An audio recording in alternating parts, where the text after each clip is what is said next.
Dare great things for Christ.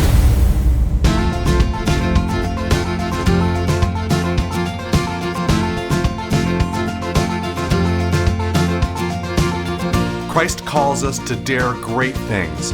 In the marketplace, as well as in the mission field, there has never been a time like the present for the spirit of the Catholic entrepreneur. Now is the time for men and women of great courage and great vision to engage our church and our culture. Now is the time to dare great things. And here is your host as we dare great things, Father Nathan Cromley, the president and founder of the St. John Institute. The life of King Solomon was truly extraordinary. Gifted with outstanding wisdom, King Solomon's wisdom blessed Israel with outstanding abundance. And even though everything in his life was certainly not worthy of imitation, the Bible is careful to record that he used his gifts to build the temple of God. This might surprise us. Why would God want his leader to dedicate himself to building a temple? It's a question that opens us to a deeper understanding of our own leadership today. Hey everybody, welcome back. I'm glad to be back with you because we're here in our third session here on the life of King Solomon, and we're going to be confronted today with a really extraordinary fact. King Solomon, the king, the ruler, who possessed wisdom and knowledge that was, as it says in the Bible, greater than anyone else in the world, dedicated himself at the highest form of his achievement to building a temple, a place of worship for God. And I wanted us to pause for a second and just think about that. What a challenge point that is for our lives.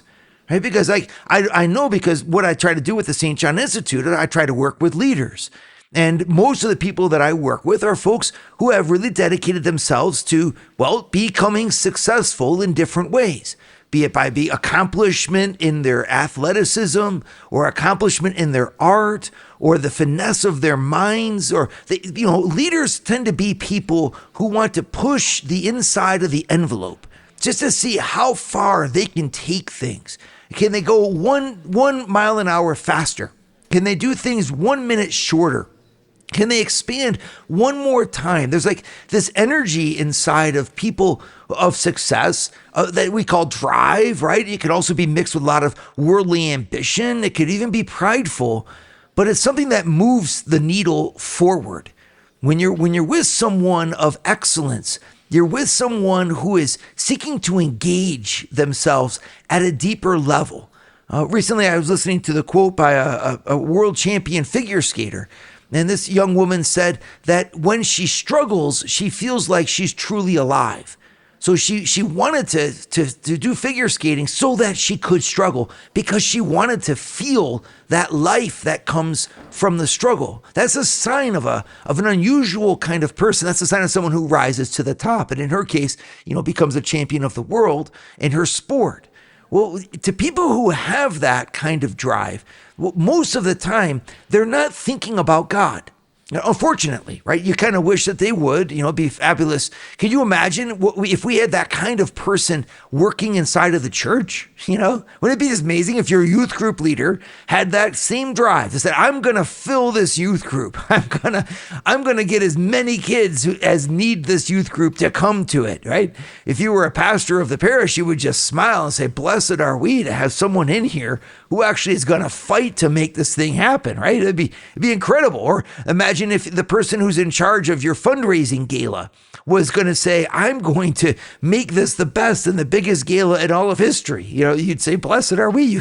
You can keep your job, right? It's almost like that. Anytime we have someone working for us, if they have that kind of drive, they can make it happen. I remember recently speaking to a former executive of a very big company, and I was asking him about whether you could teach people to be leaders. Can you train leadership skills in people?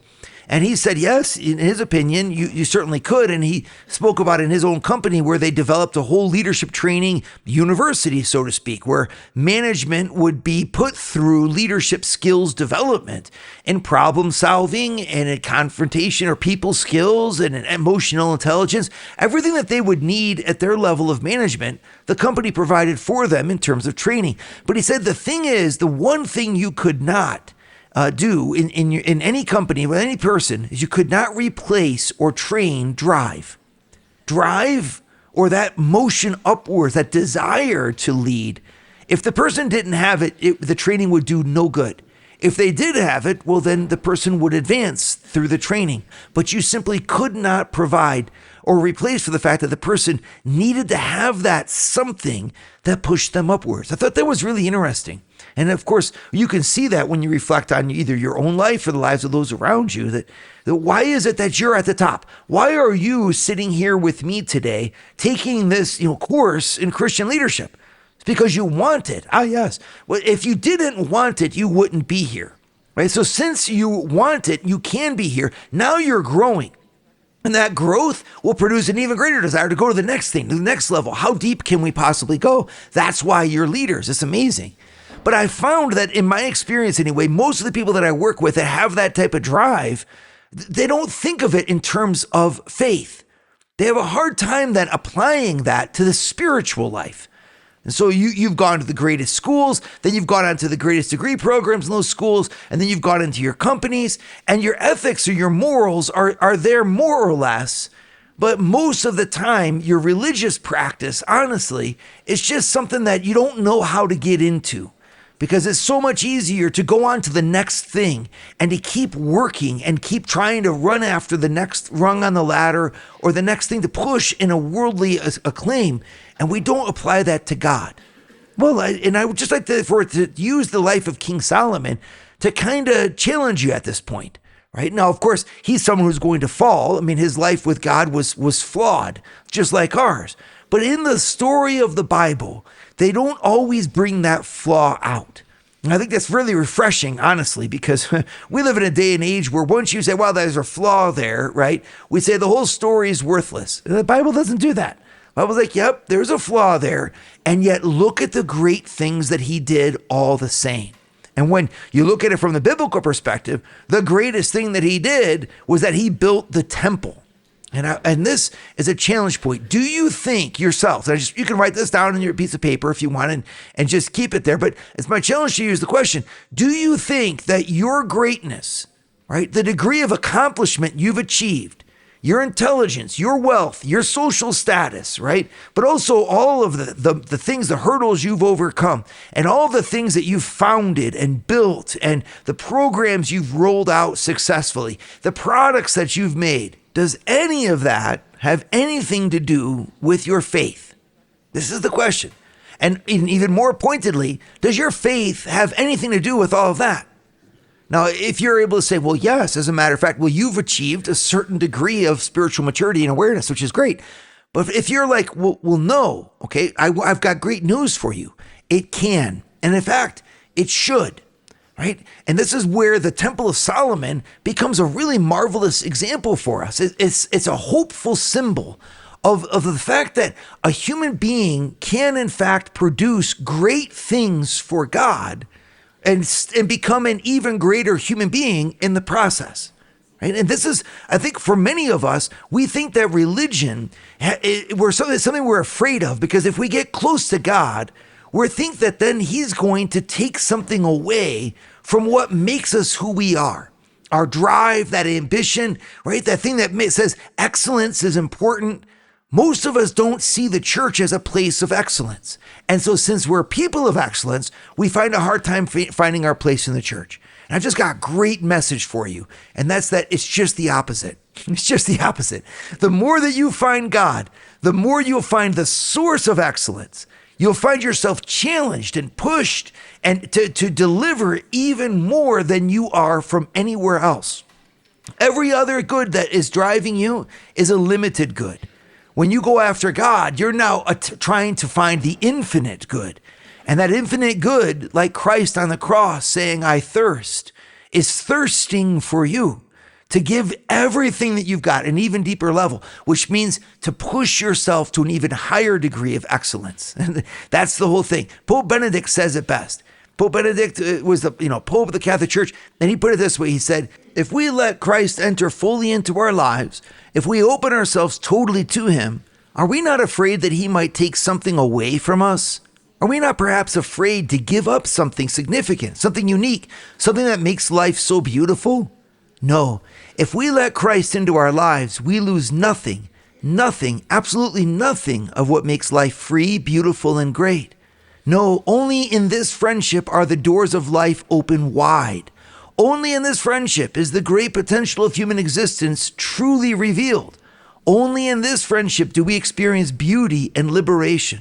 And so today, with great strength and great conviction, on the basis of long personal experience of life, I say to you, dear young people, do not be afraid of Christ. He takes nothing away and he gives you everything. When we give ourselves to him, we receive 100-fold in return. Isn't that lovely? That's from Pope Benedict. And I say it to you in the same way. Now the question is, where can we see this in practice? And I'm saying when Solomon built a temple. Would you like to hear more from Father Nathan? Join the St. John Leadership Network and receive a 2-minute glance at the gospel every Sunday morning right to your phone. To learn more, go to www.stjohnleadershipnetwork.org/member and join for free today.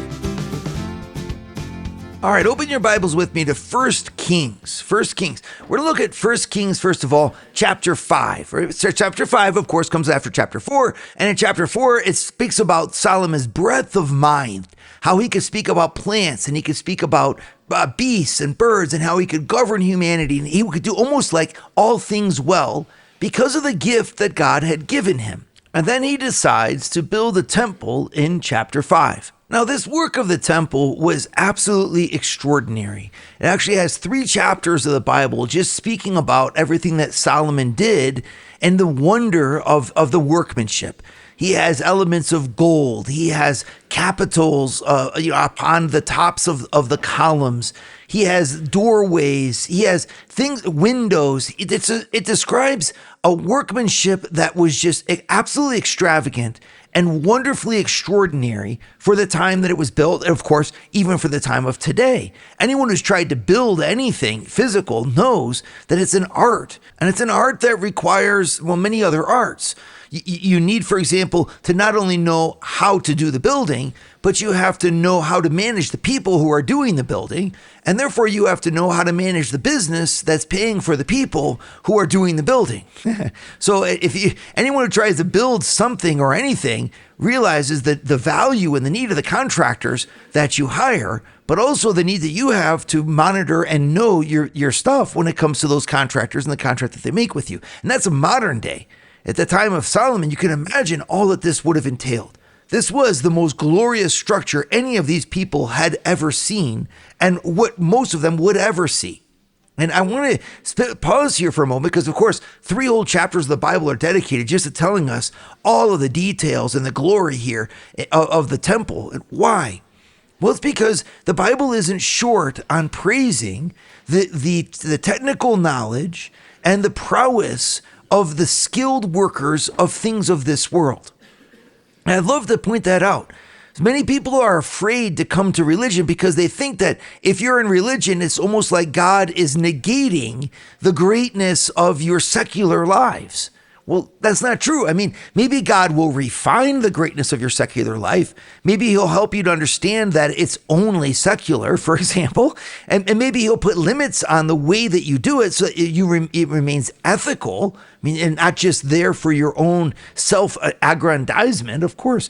But at the same time, when you look at what God did with Solomon, you're seeing God who's allowing him to deploy all of the knowledge that he has and also the effort that he wants to deploy at the service of God's glory.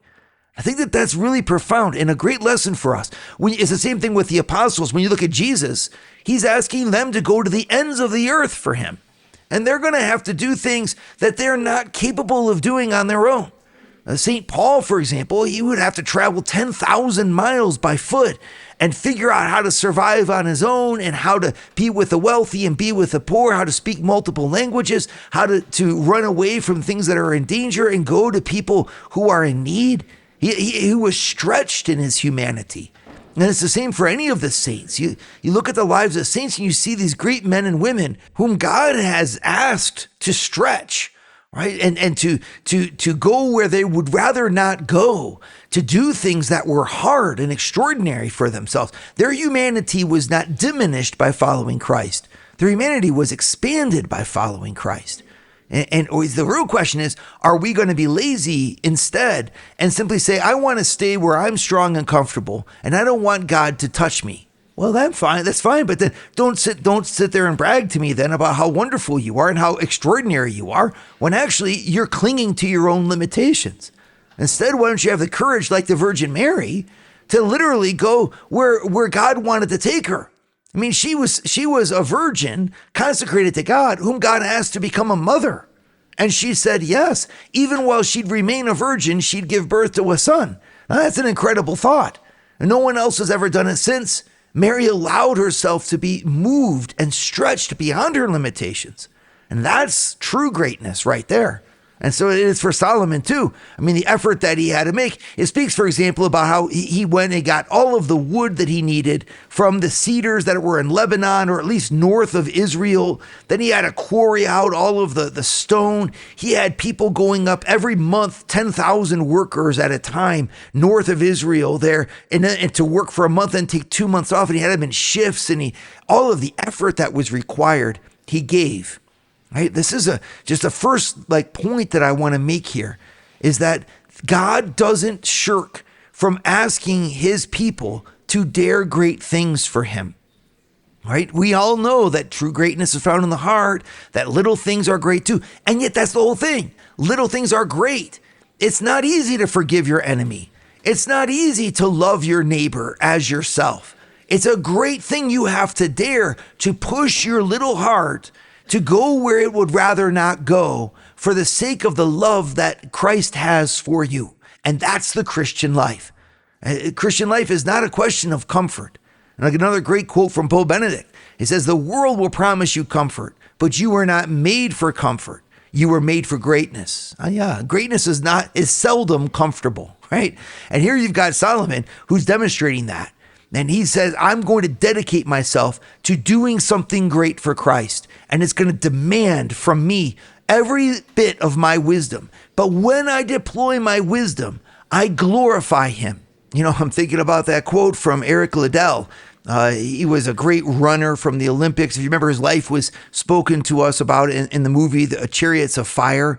And he has this great quote, and it goes like this: I believe God made me for a purpose, but he also made me fast. And when I run, I can feel his pleasure. Isn't that great? Eric Liddell is saying something very profoundly Christian. He's saying that, in fact, our faith life will require our humanity. And so don't be afraid if you've developed your humanity that somehow or other this is going to be, not used by God or irrelevant to your faith life. On the contrary, the deeper your faith, the more you're asked to give to him and serve him by the greatness of your humanity. I know that God made me for a purpose, but he also made me fast. And when I run, I can feel his pleasure. Well, here with Solomon, God made him for a purpose, and he also made him a great builder. And when Solomon was called by God, he used the talents that he was given to glorify him. Sometimes God will ask us not to. Sometimes we're called to sacrifice things, absolutely. But most of the time, we're called to serve him with the excellence that we have. Would you like to start your Thursday mornings with a scriptural leadership lesson? Join the St. John Leadership Network, where Father Nathan hosts a 30-minute call at 6:30 a.m. in all 4 U.S. time zones. To learn more, go to www.stjohnleadershipnetwork.org/member and join for free today. Now, Solomon's building of the temple is obviously symbolic. It's something that we need to apply in our own lives, in our own way. Now, what's the temple that we're building with our lives? First of all, because all of us are. We're all trying to achieve something. And is the temple that we're building, is the greatness we're trying to achieve, does it belong to God? Is it a home for God? Or, in fact, is it something that we're doing for ourselves alone? Now, most people will say, of course, it's a home for God, but I want to challenge you with it. Is it really? In the project of your life, do you see the project of your life as being something that glorifies God? If other people looked at your life, would they say it only makes sense because of God? Right? In other words, like what you're doing and where you're going, your retirement plans, for example, or your plans for what you're going to do when you sell your company, or your plans for how you're going to spend the next year of your life. Does it make sense only if God is present in it? And if it doesn't, if you can't, you explain your life with God, like as if God was the key that fits into the door of the riddle of your existence, well, then maybe there's something for you to examine and just kind of ask yourself, could I do something more with what I've been given to really make love present, to bring love out, to really allow my family to journey in excellence, not just in comfort, but in excellence? Right? What am I doing in the spiritual realm to lead the people around me upwards? That'd be what I want to, introduce you to do. Because when we read in the 3 chapters here, where Solomon from 5 to 8 talks about the building of the temple, there's this verse in the middle of it, which is really amazing. It's in chapter 6, verse 11, where in the middle of all the details about what Solomon is doing as he's building the house, there's this line from God. Now listen to this. This is 1 Kings 6:11. Now the word of the Lord came to Solomon in the midst of his building. He's felling trees, he's quarrying stone, he's shipping everything over to build this incredible edifice. And then in the middle of it, God speaks to Solomon. He says, concerning this house that you are building, if you will walk in my statutes and obey my rules and keep all my commandments and walk in them, then I will establish my word with you, which I spoke to David your father, and I will dwell among the children of Israel and will not forsake my people Israel. Now that's so extraordinary. It's like right in the midst of it, it's like, well, what does God think of all this?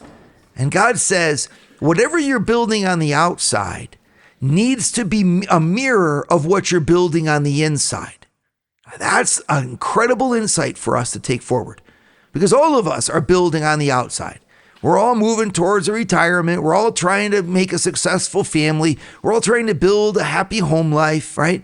And so we have what that means. We think a happy home life means the kids in good colleges and their kids playing sports that are successful, and, Johnny getting a B in this class and Sally getting, a superior blue ribbon at her 4-H project, and which is all true, right? Because we're thinking of those things and we define success in those ways. It's like Solomon building a temple for God upon with the things of this earth. So you got stone and you got wood and you've got the different elements of the temple, gold and bronze. Well, so you have 4-H projects and schools and soccer teams and everything of your life.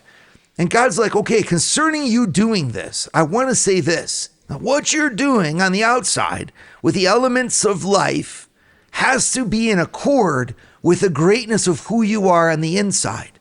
That is, with the character of your soul. That's really something that's very profound. He says, if in fact you're building a house on the outside that is in accordance with the obedience of your heart to me, and you on the inside walk with me, keep my commandments, follow my ways, right? Obey me and honor me with your heart, then I will build, right, my home in you. He says it this way. He says, then I will establish my word with you. Well, that's the same thing. He said, I will build my word with you. I will establish, I will found in your soul. Your soul will become the temple on the inside that you're building for me on the outside. And I will build in you a temple, and then I will dwell in you. It's absolutely amazing. So just like you want me to dwell in Israel by building a temple for me to dwell in, well, I'm going to say, I want to dwell in you. And what a great promise. How does he do it? How does Solomon get God to build a home with him, his word in him, and then to stay in him? And that's if Solomon obeys God with his life. It's really key. Leadership is not a question of us having standing in the world in the first place. It's firstly about us being true in who we are with respect to God. So we don't get through life simply saying, you know what, God, I did all this for you. I gave this amount of money to the poor, and I led this and that endeavor for my church, and therefore I know I'm a good person. God's like, well, I mean, like, you did good things on the outside, but there's something more that I require from you. Do you love me with your heart? Right? Do you believe in me? Have you surrendered your life to me? So then that really makes sense, because then everything on the outside that you're building and all the things that you do, well, they're a mirror and expression of what I'm doing in you. It's such a profound thing because it goes right back there. The next verse in 1 Kings 6 is verse 14. It says, so Solomon built the house and finished it. And it goes through all these more details of what he's doing on the outside. But God makes the condition, this will glorify me and I will bless this. But I need you to be obeying me on the inside. What an invitation for all of us. That on the first step, God says, hey, you are great. I need your greatness. I've chosen to need your greatness, right? Like I want to use you in your success, in your ambition, in your skills, in your drive, all that stuff. I want you to now dedicate yourself to me. But I want you to realize that it's not what you do for me that constitutes your greatness. That needs to be an expression of the relationship you have with me. This is the summons where Christ goes for our hearts. If you look at the 12 apostles, he didn't ask them to go and build temples, even though they would, and their church would anyway. He asked them to love him more than anything else, to surrender our inner hearts to God, and to maybe surrender through the activities that we do, yes, but don't think that just by doing activities, we're surrendering to him. Allow God's word to live in you on the inside. This is true greatness. Everything else is superficial. Everything else will fall away. We really honor God and we find his will for our lives when we give him our hearts from the inside, when we choose to love him more than ourselves, when we respond to a God who died for us by living for him with authenticity, right? And nothing is greater or more powerful in leadership than authentic love. Dare great things for Christ. Share your feedback with Father Nathan. Send us an email at communications@stjohninstitute.org. That's communications@stjohninstitute.org. And visit www.stjohninstitute.org and sign up for our newsletter to receive updates from Father Nathan.